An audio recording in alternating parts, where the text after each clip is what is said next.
Sir, पूर्वी उत्तर प्रदेश के तत्कालीन इलाहाबाद और अब कौशाम्बी जिसको कहा जाता है जिला, वहाँ के एक छोटे से गांव से एक साधारण किसान परिवार, वहाँ से केशव प्रसाद मौर्य जी की यात्रा शुरू होती है और आज उत्तर प्रदेश और देश के राजनीति के महत्वपूर्ण स्तंभ हैं आप। कम ही लोग जानते होंगे। मैं प्रयागराज से आता हूं तो मुझे जानकारी है और बहुत सारे लोगों को शायद पता हो। आपके जीवन की शुरुआत भी जब हुई थी तो चाय की दुकान से हुई थी, प्रधानमंत्री जी की तरह से। और चाय की दुकान से सफर शुरू करके, यात्रा शुरू करके उत्तर प्रदेश जैसे प्रदेश का उप मुख्यमंत्री, ये यात्रा बहुत रोमांचक है, प्रेरणादायी है। इसके बारे में हम आपसे ही और सुनना चाहेंगे सर। मैं सबसे पहले तो सौभाग्यशाली मानता हूं कि जो नमो ऐप के माध्यम से उत्तर प्रदेश सहित देश सहित विश्व के अलग अलग देशों में रहने वाले भारतवंशी जो हैं, वह करोड़ों करोड़ों कोटि कोटि की संख्या में लोग जुड़े हुए। उन सबके बीच में नरेंद्र मोदी ऐप के माध्यम से मुझे अपनी बात रखने का आज अवसर मिला है। इसे मैं अपना सौभाग्य समझता हूं। देखिए, मेरी जीवन यात्रा जो प्रारंभ हुई है एक बहुत ही साधारण परिवार, किसान परिवार, मजदूर परिवार, रोज कमाने और रोज खाने वाला परिवार, जिसके पास ये नहीं है कि आज अगर नहीं काम करेंगे तो कल भोजन मिलेगा कि नहीं मिलेगा, मतलब यह भी गारंटी नहीं रहती थी। ऐसे परिवार से निकल करके मैं खेत से, खलियान से, बाग बगीचे से अपनी जीवन यात्रा प्रारंभ किया। और इस जीवन यात्रा में आप सबके साथ यह भी शेयर करूंगा कि मेरे पिताजी के नाम से जो खेती थी, जो मेरे पूर्वजों के द्वारा प्राप्त हुई थी, वह खेती 1 एकड़ से भी कम थी। और उस खेती के अंदर जो सिंचाई और बीज और खाद पर पैसा खर्च करने के बाद, मजदूरी तो पूरे घर परिवार के लोग करके उसे काम कर लेते थे, लेकिन बाकी जो खर्च आते थे वह खर्च निकालने के बाद हर वर्ष कर्ज में ही डूबे रहने की स्थिति बनती थी। लेकिन परिवार किसी तरीके से चलता था, रोटी किसी तरीके से मिलती थी। लेकिन बीच काल में ऐसी परिस्थिति आई, मेरे पिताजी गंभीर रूप से बीमार हुए और बीमार होने के कारण से वह इतने अस्वस्थ हो गए कि उनकी अस्वस्थता के कारण से जो हमारे पास खेती थी भी, उसे 5,000 रुपए में गिरवी रखना पड़ा था। आप कल्पना करिए कि आज माननीय प्रधानमंत्री श्री नरेंद्र मोदी जी के नेतृत्व वाली सरकार में हर उस गरीब परिवार को 5 लाख रुपए तक के इलाज कराने की आयुष्मान भारत योजना के माध्यम से लोगों को सुविधा प्राप्त है। लेकिन मेरे पिताजी जिस समय बीमार थे, घर में जो पैसे तो थे नहीं, लेकिन जो कुछ माता जी के पास जेवर थे वह भी बिक गए।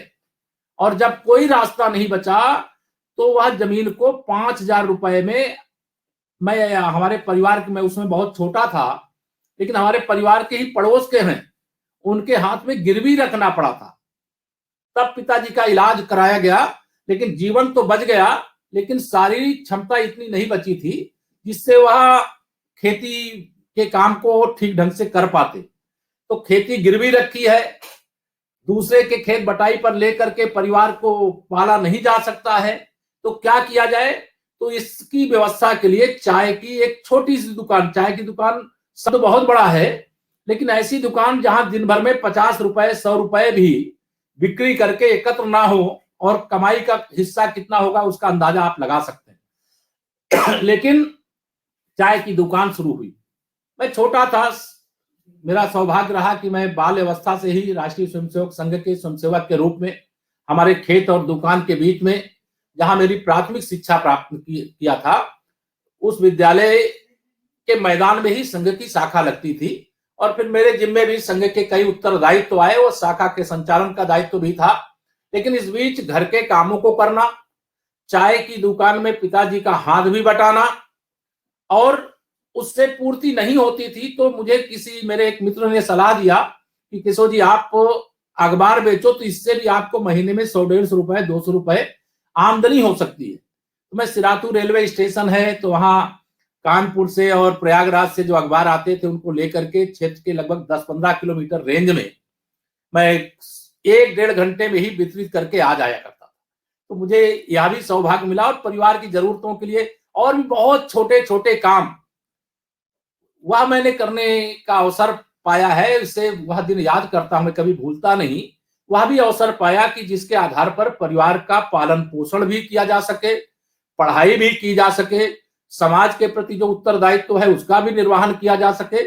सभी के बीच में सामंजस्य बनाना एक बहुत कठिन था, लेकिन मैं इस बात के लिए अपने आप को गौरवशाली महसूस करता हूं कि मेरे पूज्य पिताजी अब नहीं है, अभी 2 वर्ष पहले उनका निधन हो गया, और लेकिन मैं उनका आशीर्वाद सदा सर्वदा अपने साथ मानता हूं। मेरे पिताजी का जीवन मैं व्यक्तिगत तौर से जानता हूं। वह इतने सत्यवादी थे, इतने ईमानदार थे कि गरीबी के बीच में भी कोई उनको 1 लाख रुपए या 1 करोड़ रुपए लेकर के जाए कि आप एक झूठ बोल दो, मेरे पिताजी झूठ नहीं बोल सकते थे। वह सत्यवादी पिताजी थे मेरे, धर्मात्मा पिताजी थे मेरे, और उनके आशीर्वाद के प्रताप से हम सब लोग जो भी आज जीवन यात्रा का बड़ा लंबा सब प्रसंग है, उस प्रसंग को मैं इतना ही आप सब जो हमारे नमो ऐप के माध्यम से देश और दुनिया भर से जुड़े हुए लोग हैं उनको बताना चाहता हूं कि राष्ट्रीय स्वयंसेवक संघ के स्वयंसेवक के नाते समाज जीवन में जो उत्तरदायित्व होता है उसका निर्वाह करना, और परिवार की भी जो जरूरत है उसमें भी हिस्सेदारी बना करके रखना। कैसे हम परिवार की मदद कर सकें, कैसे समाज की सेवा कर सकें, और कैसे शिक्षा प्राप्त कर सके। ऐसे बहुत सारे लोग हैं, मैं आपको बता रहा हूं, जो अर्थाभाव के कारण पढ़ाई नहीं कर सकते थे। मेरा भी परिवार, मैं भी उस श्रेणी में रहा हूं जिसको पढ़ाई के लिए, फीस की अदायगी के लिए कई बार बहुत बड़ा संकट आता था। कई बार स्कूल से नाम भी काटने की स्थिति आती थी, लेकिन किसी तरीके से यह सारी जीवन यात्रा पूरी करते हुए हम लोगों ने पूरे परिवार में, मेरे चूंकि मैं तो पिताजी माताजी के हम लोग 3 भाई 3 बहन हैं, लेकिन मेरे सबसे बड़े भाई और सबसे छोटी बहन है। एक बहन मुझसे बड़ी है, एक बड़े भाई तो मुझसे हैं ही, मैं तीसरे नंबर पे आता हूँ। 2 बहनें मुझसे छोटी हैं और एक भाई मुझसे छोटे हैं। पूरा परिवार अब इस समय सब सकुशल है, सब अपने अपने हिसाब से अपनी जीवन यात्रा को कर रहे हैं, और वर्तमान में कोई कठिनाई तो ऐसी कहीं कोई नहीं है।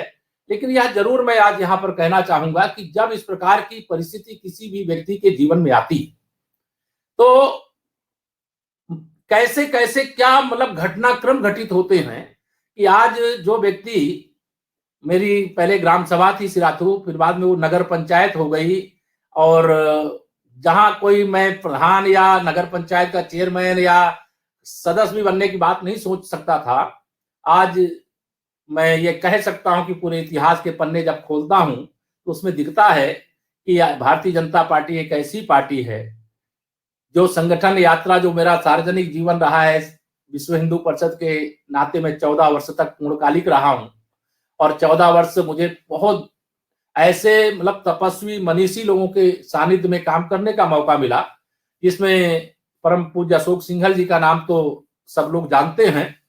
वह मुझे बहुत स्नेह और प्यार देते थे। लेकिन उसके अलावा भी मैं कुछ नाम आपको बता रहा हूं, जिसमें हमारे पूज्य ठाकुर गुरजन सिंह जी, वो भी अब नहीं है, पूज्य अशोक जी भी नहीं है, वह भी वरिष्ठ प्रचारक थे, संगठन मंत्री थे, उनके सानिध्य में रह करके मुझे काम करने का मौका मिला।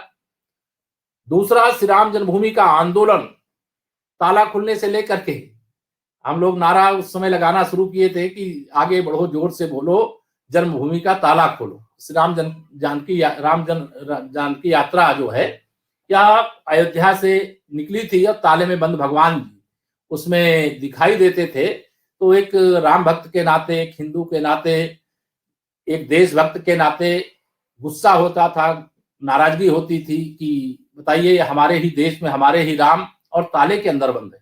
1 फरवरी 1986 को ताला खुल गया। फिर श्री राम जन्मभूमि का आंदोलन का बहुत लंबा चक्र है। उस चक्र में मुझे इस बात का सौभाग्य है कि प्रयागराज श्री राम जन्मभूमि आंदोलन का एक बड़ा केंद्र था।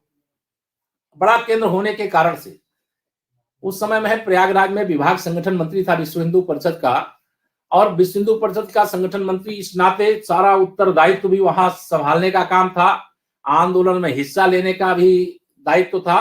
लेकिन आज मुझे यह कहने का भी बहुत सौभाग्य है कि मैं जहां बैठ करके आज वर्चुअल यहाँ संवाद कर रहा हूं आप सबके साथ, यहाँ मेरे दाहिनी ओर पूज्य अशोक सिंघल जी का चित्र मैं अपने कक्ष में सदा लगा करके रखता हूं।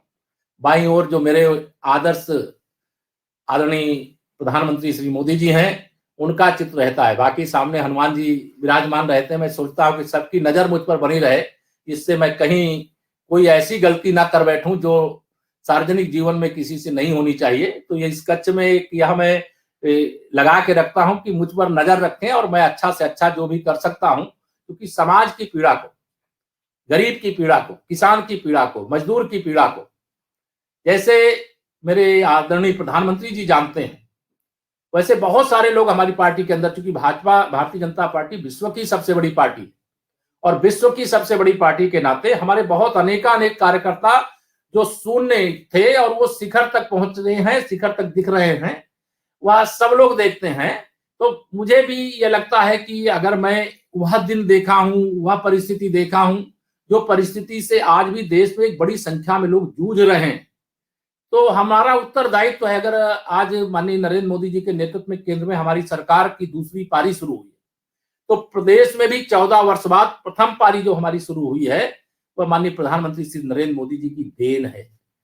अगर माननीय नरेंद्र मोदी जी देश के प्रधानमंत्री नहीं बनते तो उत्तर प्रदेश में शायद हम लोगों का, भारतीय जनता पार्टी का वनवास भी समाप्त नहीं होता।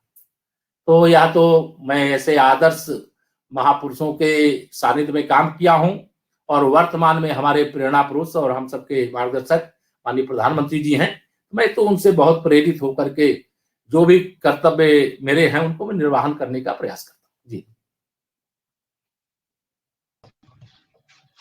सर, आपका बहुत बहुत धन्यवाद। इतने विस्तार से आपने ये सारी बातें बताई, चाहे वो अपनी जीवन यात्रा संबंधित रही हो या फिर माननीय प्रधानमंत्री से प्रेरणा लेने की।